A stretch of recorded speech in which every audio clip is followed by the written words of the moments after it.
Basic group 2 important question. If rupees 10,890 is divided among A and B groups in the ratio 4:5, then the group B's share is option A rupees 1,210, B rupees 4,840, option C 6,050, option D 5,445.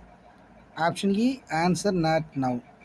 So இதில் என்ன சொல்கிறாங்கன்னா, இப்போ 10,890 இருக்குது. அது வந்து 4:5ங்கிற ரேஷியோவில் என்ன பண்ணோன்னா ஏ குரூப்புக்கும் பி குரூப்புக்கும் பிரித்து கொடுக்க சொல்கிறாங்க. அதில் பியோட ஷேர் என்னன்னு கேட்குறாங்க. ஸோ இதை வந்து நம்ம ஈஸியாக போடலாம். எப்படி போடலான்னா, இந்த ரேஷியோ எவ்வளோ இருக்காங்க, ரேஷியோ எவ்வளோ சொல்கிறாங்க, 4:5. அதை நம்ம எப்படி எழுதலான்னா 4x + 5xன்னு எழுதலாம். ஓகேவா? ஸோ எவ்வளோ அமௌண்ட் சொல்கிறாங்க, 10,890. ஓகேவா? ஸோ இந்த 4x + 5x நம்ம எப்படி எழுதலாம், நம்ம 9x. அப்போ 10,890 எக்ஸ் அப்படியே வச்சுங்க.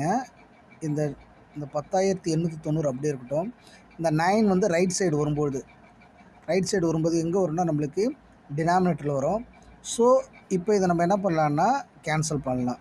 அது 1 9s are 9, 10ல் எத்தனை 9s இருக்கும், 1 9s are, ரிமைனிங் 1 இருக்கும். அப்போ என்ன வரும் நம்மளுக்கு 18. அப்போ 2 times. நெக்ஸ்ட் என்ன வரும், 9ல் எத்தனை 9s are இருக்கும், 1 9s are இருக்கும். அப்போ எக்ஸோட வேல்யூ எப்படி இருக்கும், 1,210. அதாவது ஒரு ஷேர் எவ்வளோ இருக்குது, 1,210. இப்போ நம்மளுக்கு கொஸ்டினில் என்ன கேட்குறாங்கன்னா, பியோட ஷேர் என்னன்னு கேட்குறாங்க. அப்போ பியோட ஷேராக இங்கே என்ன இருக்குது, 5 இருக்குது. அப்போ 5x.